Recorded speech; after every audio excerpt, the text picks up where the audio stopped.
Muy buenas tardes, profesor y estudiantes aquí presentes. Nosotros somos el grupo 7 y hoy le vamos a presentar lo que es nuestra exposición acerca de los capítulos de Freud y Darwin del Mundo de Sofía de Justin Gardner. Espero que lo disfruten.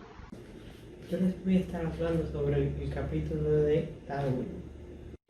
Charles Darwin es sin duda alguna una de las personalidades que más ha representado para el avance de la ciencia en la historia de la humanidad.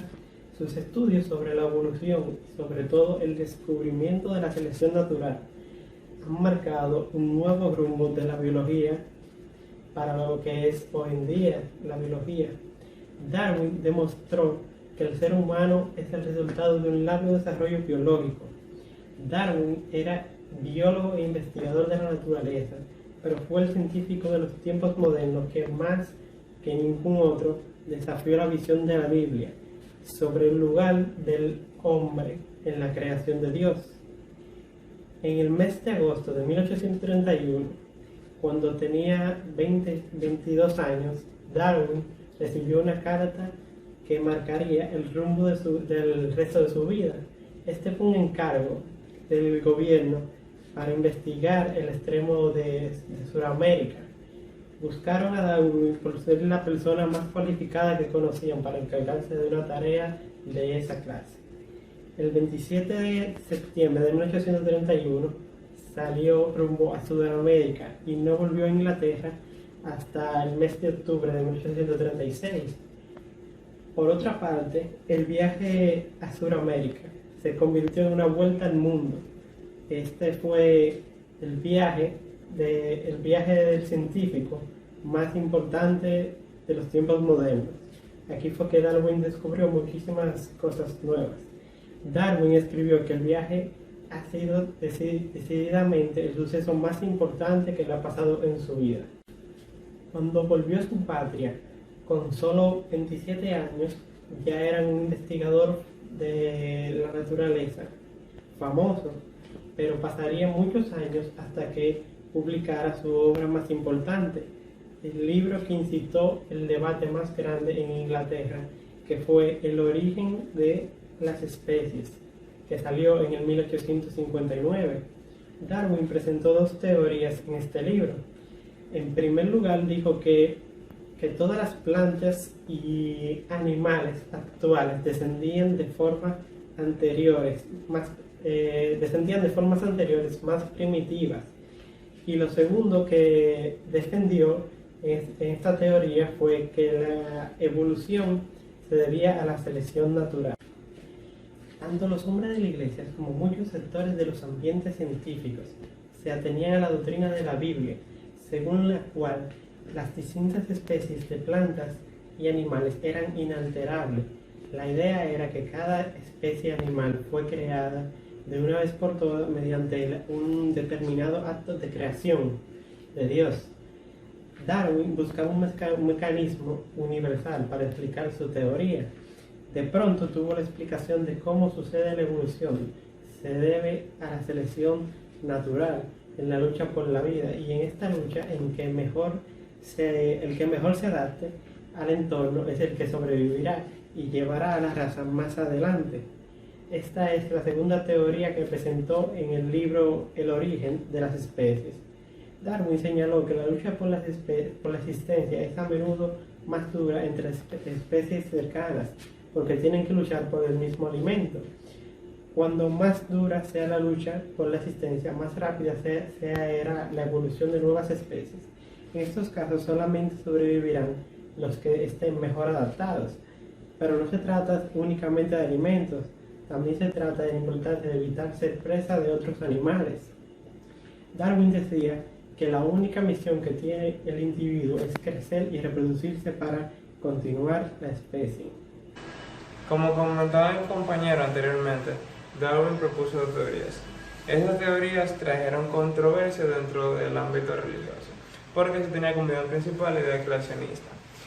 Trajo ciertas divisiones, no solo de modo que Dios o aquellas personas que se estaban alejando de la fe cristiana, sino también en la misma iglesia, debido a que personas empezaron a creer que era asombroso la idea de Dios haber creado seres capaces de evolucionar, capaces de adaptarse, es decir, como seres programados que bajo ciertas condiciones hagan ciertas acciones, físicamente su cuerpo cambie y ese tipo de cosas.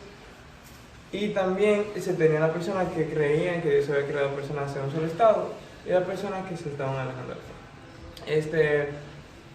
La perspectiva de Freud acerca de Darwin, o sea, de la teoría de Darwin, es que inconscientemente los humanos ven como si tuviesen tomado decisiones, como si estuvieran construyendo su vida, cuando realmente por detrás siempre están debajo de los mismos deseos, de modo que el humano simplemente está haciendo inconscientemente una serie de cosas, de acciones predeterminadas por su inconsciente. Yo le estaré hablando sobre Freud. ¿Quién era Freud? Freud era el médico bautizado como el padre de la psicoanálisis, un neurólogo. Fue uno de los científicos que más investigó la psicología y sus descubrimientos han marcado un antes y un después en este sector. Marcó las bases de la psicología moderna y hoy en día sus estudios han dado respuesta a la multitud de problemas mentales. Freud explicó que el problema de esconder pensamientos deshonestos, obscenos o no bien vistos por la sociedad en lo más profundo de la subconsciente y la energía que hay que canalizar cada vez con más fuerza para dejarlos escondidos y evitar que salgan a la superficie. Freud fue muy importante para la psicología y la psiquiatría, ya que fue el creador de la psicoanálisis y con este método se pueden curar varias enfermedades psiquiátricas o traumas, como él lo llamaba. Freud pensó también que siempre había existido una tensión entre el ser humano y el entorno del ser humano. Él dijo que siempre había un conflicto entre los instintos y las necesidades del hombre y las demandas del mundo que los rodea. No siempre es la razón la que dirige nuestros actos. En esto siempre estoy más de acuerdo con él, ya que creo que todos hemos estado en situaciones que nuestros instintos actúan antes que nuestra razón. En el libro Freud dice que nuestros sueños efectivamente sí significan algo. Dice que el cambio hacia la subconsciente. Dice que es el cambio hacia la subconsciente. Y afirma que todos los sueños cumplen deseos. Lo que soñamos lo llama manifiesto del sueño. Y el sueño siempre recoge el material de algo que vivimos el día anterior. Pero tiene un significado y lo llamó ideas latentes del sueño. Y estas son ideas o pensamientos ocultos de lo que trata la realidad de nuestro sueño. Para él, el sueño era un cumplimiento disfrazado de los deseos reprimidos que tenemos. Dijo que la conciencia del hombre solo constituye una pequeña parte de la mente humana. Debajo de la conciencia está la subconsciente y esas cosas que hemos pensado o vivido y que recordamos si no podemos pensarlas. Freud las llamó lo preconsciente y lo subconsciente es lo que nosotros mismos hemos reprimido. Bien, mi nombre es Esteban Germán y ahora vamos a pasar al apartado de lo que investigamos en nuestra monografía. Escogimos al ya expuesto psicoanalista Sigmund Freud y partimos de su texto Lo Siniestro, donde el alemán realiza un psicoanálisis del famoso escrito del famoso escritor de cuentos de terror E.T.A. Hoffmann, titulado El hombre de arena. Nuestra investigación giró en torno a la relación existente entre el concepto que tiene Freud sobre lo siniestro y la manera en la que estamos viviendo frente a la pandemia. Según Freud, esto que la persona suele llamar como espeluznante, terrorífico, que les provoca miedo o angustia, esas impresiones sensoriales que nos deja, Freud la nombra como lo siniestro, como aquello que es siniestro. Es interesante cómo Freud enlaza su análisis para dar origen a la idea de que lo siniestro, según él, está dentro de nosotros. Es conocido para el ser humano. Freud quiere explicarnos que no debemos quedarnos con la simple idea de que lo siniestro es ficticio. De hecho, él mismo dice, citándolo a Freud, mucho de lo que sería siniestro en la vida real no lo es en la poesía. Además, la ficción dispone de muchos medios para provocar efectos siniestros que no existen en lo real. Bien. Actualmente, en la pandemia, lo que ocurre hoy en día, algo que para nosotros era familiar o normal, como salir de casa, juntarse con un grupo de amigos, ir de fiesta. Esto que ahora es extraño, causa angustia, miedo en las personas. El miedo a contagiarse, perdón, ha hecho que algunas personas han llegado a desarrollar una fobia que según psicólogos la llaman agorafobia, que es el miedo que tienen al salir a la calle. Sí, es miedo y es una secuela que nos ha dejado el confinamiento por superar la pandemia a causa del coronavirus. Es más, es más, hasta los niños se imaginan que el virus es como un monstruo que hay en las calles. Según Freud, en su libro, en el libro Siniestro, él expone que el sentimiento de lo siniestro es inherente a la figura del arenero, es decir, a la idea de ser privado de los ojos. Este arenero es, citando al cuento El hombre de arena de Hoffman, por lo que lo siniestro, la angustia, es causada por la incapacidad de conocer o de ver aquello que no podemos, que no tenemos. El no saber el qué va a pasar en los próximos años eh, genera como una especie de pensamiento.